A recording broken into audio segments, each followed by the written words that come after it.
L'année scolaire qui pointe à l'horizon annonce une réforme importante dans le système éducatif sénégalais avec l'introduction de l'anglais à l'élémentaire.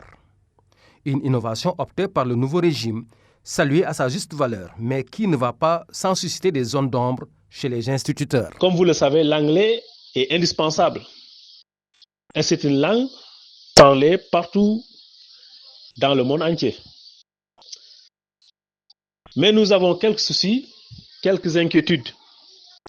Est-ce que toutes les conditions sont réunies pour l'enseignement de l'anglais dès le mois d'octobre prochain? Est-ce que tous les acteurs ont été impliqués lors de cette prise de décision? Mais pourquoi se précipiter aussi? Pourquoi se précipiter dès l'année scolaire prochaine?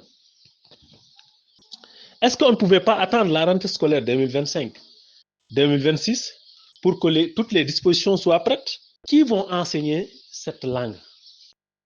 Est-ce que le MEN va recruter des professeurs d'anglais en les affectant au niveau des écoles élémentaires? Ou bien ce sont les enseignants qui sont au niveau de l'élémentaire qui vont enseigner cette langue? Ça aussi, c'est un problème. Réunis autour d'un collectif national pour le relèvement de leur prime scolaire, vu le volume horaire insoutenable qui leur est imposé, ces enseignants de l'élémentaire et du préscolaire trouvent normal la correction rapide de ce qu'ils qualifient d'injustice, gage au cas échéant de réussite de la mise en œuvre de cette innovation. Nous, enseignants qui sont à l'élémentaire, nous avons 29 heures de cours par semaine et nous enseignons plusieurs matières.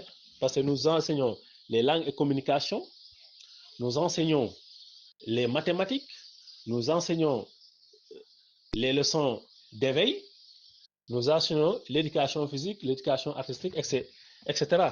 Donc vraiment, nous avons beaucoup de matières à enseigner.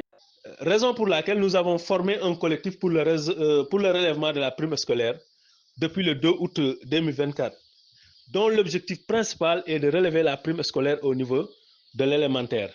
Car nous faisons 29 heures de cours et plus de matières et nous percevons une indemnité moins que nos collègues qui sont dans le moyen secondaire, qui font moins de 24 heures de cours et qui enseignent maximum 2 matières. Donc c'est une injustice vraiment qu'on doit réparer. De ce fait, nous avons déposé une demande d'audience depuis le 5 septembre auprès du ministère de l'Éducation nationale. Et jusqu'à présent, nous n'avons pas eu de retour. Jusqu'à présent, on attend un feedback venant du MEN. Rappelez qu'au-delà des syndicats d'enseignants qui défendent les intérêts matériels et moraux de leurs militants, le gouvernement va devoir désormais prêter oreille de manière spécifique aux enseignants de l'élémentaire et du préscolaire à travers leur collectif national dont l'objectif demeure la restauration de la dignité de l'instituteur dans un système où l'éducation de base demeure une super priorité.